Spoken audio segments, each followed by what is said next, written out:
You wake in darkness to the sound of chains. Not yours. You are not chained. Not yet. Not unless you try to run. The sound comes from the new arrivals, war captives shackled in the corner, still bleeding from whatever battle brought them here. You remember being them, terrified, confused, realizing slowly that your old life is gone and what remains is this. This is a ludus, a gladiator school in Rome. And if you are here, truly here, there is one thing you must understand immediately. Or you are not a warrior, you are not a hero, you are a condemned man given a sword and told to make your death entertaining. You did not choose this. Almost no one chooses this. You became a gladiator one of several ways. Perhaps you were captured in war, your city burned, your family killed, and you were marched to Rome in chains. Perhaps you committed a crime, theft, murder, desertion, and this is your sentence. Perhaps you are a slave sold to the ludus because you are young and strong and your owner saw profit in your potential death. Or perhaps, and this is the worst kind, you volunteered. Desperation makes people do unthinkable things. You were drowning in debt, starving, had nothing left to lose. So you signed a contract binding yourself to the lanista, the owner of this school, promising to endure branding, beating, and death by sword if he commands it. Free men who become gladiators are considered lower than slaves. At least slaves had no choice.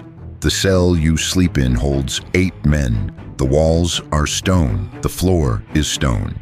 There is one small barred window that lets in cold air and very little light. You sleep on a thin mattress that does nothing against the cold. Your blanket is rough wool, inadequate in winter. You share this space with men who might kill you someday in the arena. You do not form friendships here. You form alliances, temporary and practical.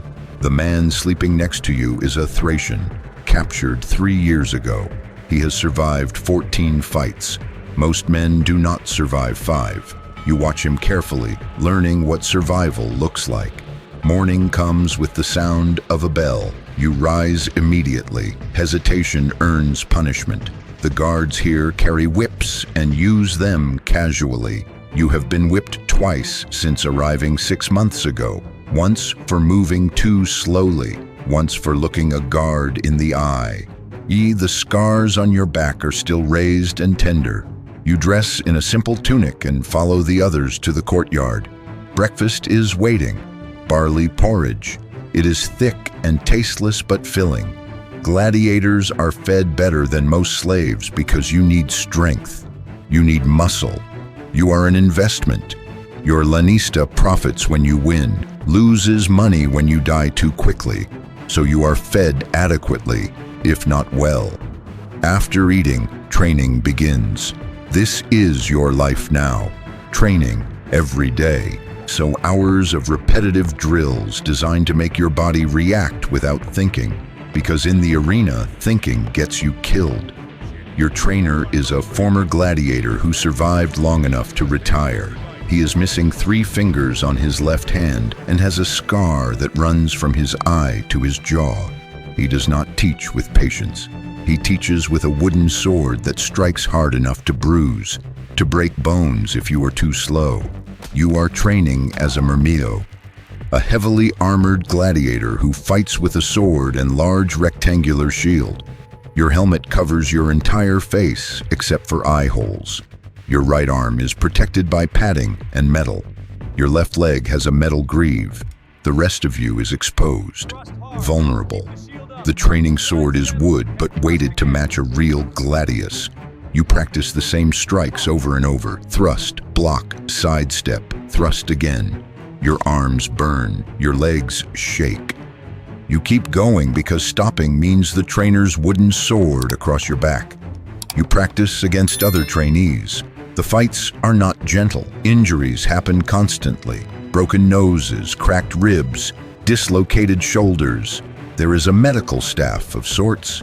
They set bones and stitch cuts because damaged gladiators cannot fight. But they do not waste effort on comfort. Pain is expected. Pain is part of becoming profitable. Midday brings a break. You eat bread and drink watered wine. Your hands shake from exhaustion. You have been training for 5 hours. You will train for 5 more. Afternoon training is worse. Sparring against experienced gladiators who do not hold back. They are testing you, seeing if you will freeze, if you will break, if you have any instinct for survival. You are hit repeatedly. Your shield arm goes numb from blocking strikes. Your sword feels impossibly heavy. You stumble. A wooden sword cracks against your ribs. The pain is sharp and immediate. You gasp but do not fall. Falling means more hits. You raise your shield and continue. The trainer nods. This is approval. Enduring pain is the only skill that matters. Evening finally comes. You return to your cell, muscles screaming, body covered in bruises. You eat dinner, more barley, some beans, occasionally a piece of salted fish, then sleep, then wake, then train again. This is your existence for months. You learn quickly that the ludus has a hierarchy. New gladiators are worthless, fodder for experienced fighters to practice on or to die quickly in cheap morning fights. If you survive your first few appearances, you gain value. Your equipment improves. Your training becomes more specialized. You might even earn a name that crowds remember. But survival is not guaranteed. It is not even likely. Your first fight comes 4 months into training. You are told the night before. You do not sleep. You lie awake imagining what comes next. I'm trying to prepare mentally for something that cannot be prepared for. Morning arrives. You are given your real equipment. The helmet is heavy, restricting vision and hearing. The sword is sharp and perfectly balanced. The shield is larger than the practice one, painted with your Lannista's colors. You are property being displayed. You are taken to the Colosseum with 5 other gladiators. The building is massive, larger than anything you have ever seen. The roar of the crowd is audible even from the underground chambers where you wait. Thousands of people, all here to watch you die or kill. You wait in a cell beneath the arena. The walls are damp. It smells like blood and fear. A guard eventually calls your name. You follow him through narrow corridors, up a ramp, toward light and noise that grows overwhelming. You step into the arena and the sound hits you like a physical force. 50,000 people screaming. The sun is blinding after the darkness below. The sand beneath your feet is pale and clean now, but will not stay that way. Your opponent enters from the opposite side. He is a retiarius, a net fighter with a trident and weighted net. Lighter armor, more mobility, different strategy. You have trained against this style, but training and reality are not the same. The fight begins with a signal you barely register. He moves first, fast, throwing his net.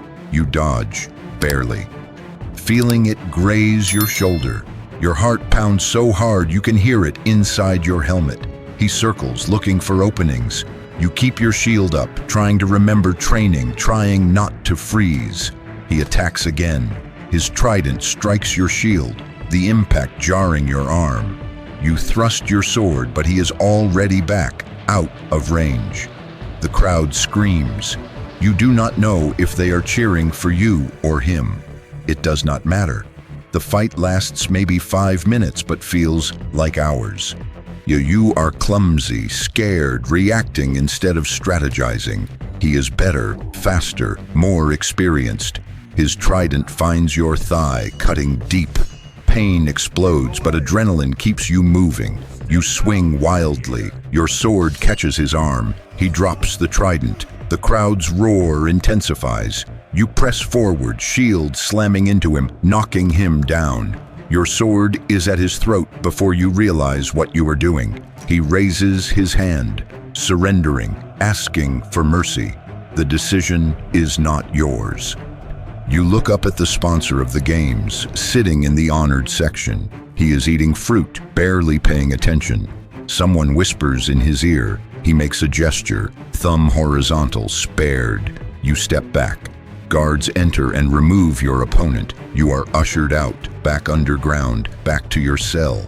You are shaking. Blood runs down your leg from the wound in your thigh. The medicus stitches it without numbing. You grip the table and endure. You survived this time, but survival is temporary. You will fight again and again. Each time the odds compound against you. Most gladiators die within their first year. Those who last longer often retire with bodies so damaged they can barely walk. Missing eyes, ruined joints, scars everywhere. Some gladiators become famous. Crowds chant their names. Women throw flowers. They are given better food, private cells, occasionally even sexual access to slaves as rewards. But fame does not mean freedom. Famous gladiators are too valuable to release, but they fight until they lose. You fight 6 more times over the next year. You win 4. You lose 2, but are spared both times because the crowd liked your courage, or because killing you would waste your lanista's investment. Your body accumulates damage. A broken finger that heals crooked. A scar across your chest from a sword that nearly killed you. Constant pain in your left knee. You watch men you trained with die. The Thracian who slept next to you dies in his 18th fight, killed by a sword through the throat while the crowd cheers. His body is dragged out with a hook. His cell is given to a new trainee the same day. No one speaks his name again. This is what it means to be a gladiator. Not glory, not honor. Survival measured in fights, each one potentially your last. Training endlessly for performances designed to end in your death. Living in cells, eating adequately but never well. Existing solely to entertain people who see you as less than human. And yet, you continue, you wake, you train, you fight. Not because you are brave, because stopping means immediate execution. Because the only path forward is through the arena again and again, until you die or until you survive long enough that your lanista decides you are too damaged to be profitable. So when you imagine ancient Rome, do not picture only marble and glory. Picture the men who died in the sand for entertainment. They picture the training yards where condemned men learned to kill each other efficiently. Picture the cells where fighters waited for their names to be called, knowing each time might be the last.